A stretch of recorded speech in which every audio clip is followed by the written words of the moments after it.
Oke guys, welcome back to my channel. Ketemu lagi di channel Warung Pinjol, channel yang ngebahas tentang aplikasi pinjaman uang online beserta dinamika-dinamika yang terjadi di dalamnya. Oke teman-teman, pada video kali ini kita akan ngebahas tentang aplikasi pinjaman uang online Pinjam Yuk, yang mana aplikasi pinjaman uang online Pinjam Yuk ini statusnya terdaftar dan berizin di OJK. Di video ini kita akan ngebahas tentang bunganya, dendanya, biaya keterlambatannya, biaya administrasinya, pokok pinjamannya, metode penagihan yang mereka lakukan, dan banyak hal lagi yang akan kita bicarakan di sini dengan harapan semoga teman-teman yang mungkin kedepannya atau hari ini sedang gagal bayar di aplikasi Pinjam Yuk dapat referensi ya dari video. Oke teman-teman, di layar monitor kalian sekarang saat ini sudah tertera, sudah terpampang sebuah aplikasi pinjaman uang online Pinjam Yuk ya, dengan 3 menu ya. Di bawahnya ada dokumen, ada akun, dokumen, dan yang terakhir ini ada pinjaman. Oke, kita mau kasih tunjuk dulu kepada teman-teman ya, bahwasanya ini adalah sebuah aplikasi yang sudah berulang-ulang kali melakukan peminjaman. Teman-teman dapat melihat. Oke, kita melihat riwayat pinjamannya.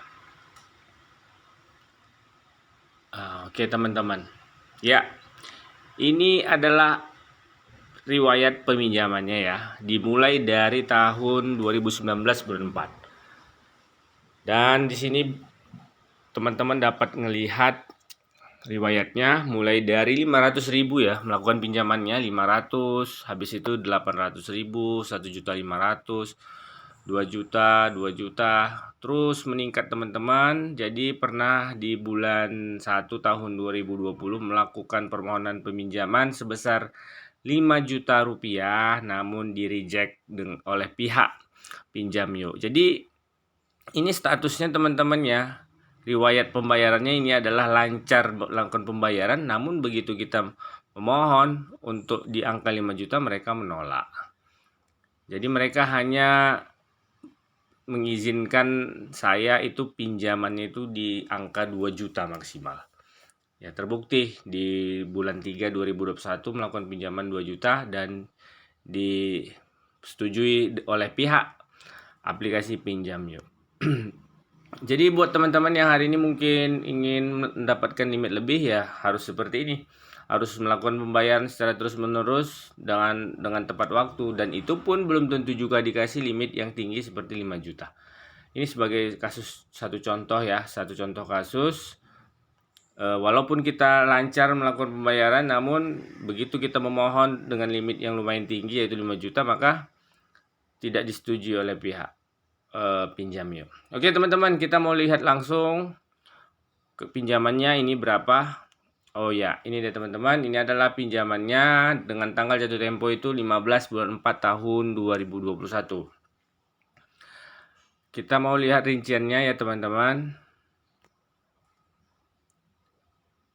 Ya, ini di sini kalian dapat melihat ini adalah metode pembayaran yang bisa kita lakukan. Ada Alfamart, Bank Mandiri, Bank Negara Indonesia, BRI, Maybank, Permata Bank. Oke, kita lihat rinciannya. Ya, oke teman-teman, ini adalah rinciannya.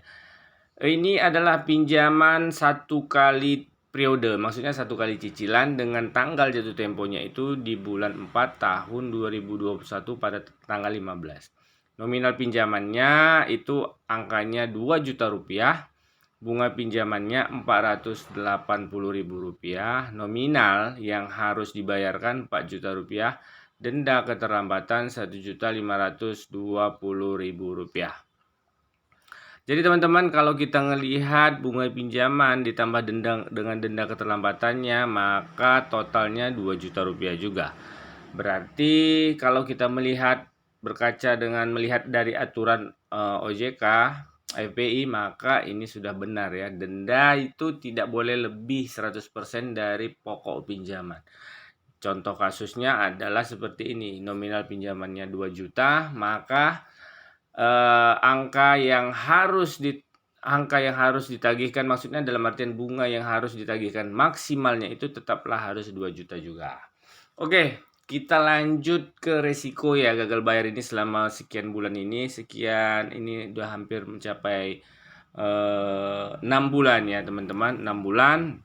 Saya akan ceritakan di sini satu persatu mulai dari metode sebar data ya. Apakah mereka melakukan sebar data? Nah, itu sering pertanyakan di kolom komentar. Tidak teman-teman.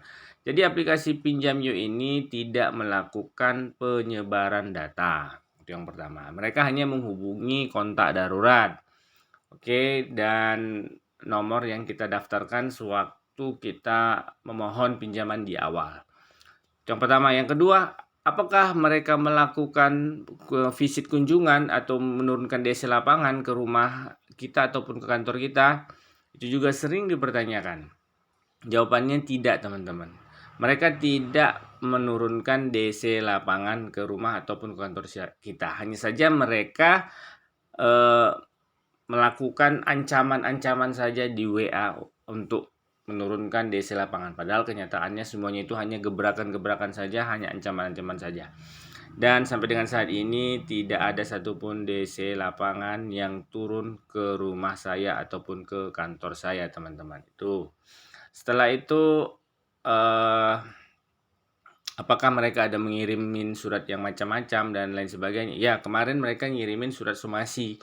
Ada sekitar 2 bulan yang lalu kalau tidak salah, mereka mengirimkan surat somasi dengan isi akan membawa ke jalur hukum dan jalur pidana. Itu sudah saya terima, namun sampai dengan saat ini belum ada tindak lanjut dari surat somasi tersebut. Ya, seperti itu. Jadi teman-teman, terkait dengan metode penagihannya, bahasa penagihannya, saya kira cukup umum ya, seperti pinjol-pinjol lainnya, dengan sedikit bahasa penekanan yang saya rasa cukup wajar, karena memang mereka juga bekerja di bawah tekanan ini DC-DC. Jadi saya maklumi saja selama mereka tidak melakukan penyebaran data dan melakukan fitnah sana sini. Jadi mereka hanya menghubungi kita untuk segera mencari dana talangan. Itu sudah biasa ya, mencari dana talangan dan melakukan pinjaman ke yang lain-lain untuk membayar hutang di aplikasi mereka. Jadi itu juga mereka lakukan di aplikasi Pinjamyo. Terus di sini juga saya ingin mengingatkan ya kepada kawan-kawan yang mungkin hari ini ada gagal bayar di aplikasi apapun ya, mulai Pinjamyo atau aplikasi apapun yang lain sebagainya. Kalian tentunya jangan panik ya, fokus. Yang penting itu jangan panik dulu, jangan takut, jangan stres, jangan terbawa dengan gaya bahasa dari DC tersebut. Tenang saja, karena itu semuanya hanya melalui telepon. Kalian jangan menganggap itu semuanya real, itu semuanya benar. Itu hanyalah gebrakan-gebrakan saja, jangan panik. Yang penting kawan-kawan, jadi fokus dulu di pekerjaannya, kerjanya yang benar. Jangan gali lubang tutup lubang, itu lebih penting juga. Jangan pinjam di aplikasi lainnya untuk bayar-bayar hutang di aplikasi yang lain. Jadi fokus saja dulu bekerja, sehingga nanti apabila teman-teman sudah memang benar-benar memiliki uang, baru nanti inti kita bayarkan. Karena memang niat kita di sini ingin membayarnya, hanya saja kita ingin menyelesaikannya dengan cara-cara yang benar, bukan dengan cara-cara yang justru nanti malah membuat teman-teman semuanya menjadi rugi. Oke teman-teman, jadi buat teman-teman yang mungkin hari ini ingin buat laporan ke pihak kepolisian karena memang sudah sangat diresahkan oleh metode penagihan yang dilakukan oleh debt collector, silakan buat laporan kepada pihak kepolisian ataupun ke OJK.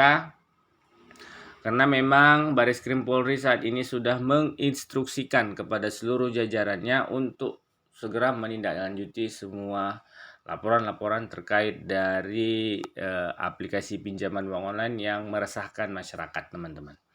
Oke teman-teman, saya rasa sekian video saya kali ini. Semoga apa yang saya sampaikan dapat menjadi referensi buat teman-teman sehingga teman-teman tidak panik lagi, tidak takut lagi. Saya ucapkan terima kasih. Assalamualaikum warahmatullahi wabarakatuh.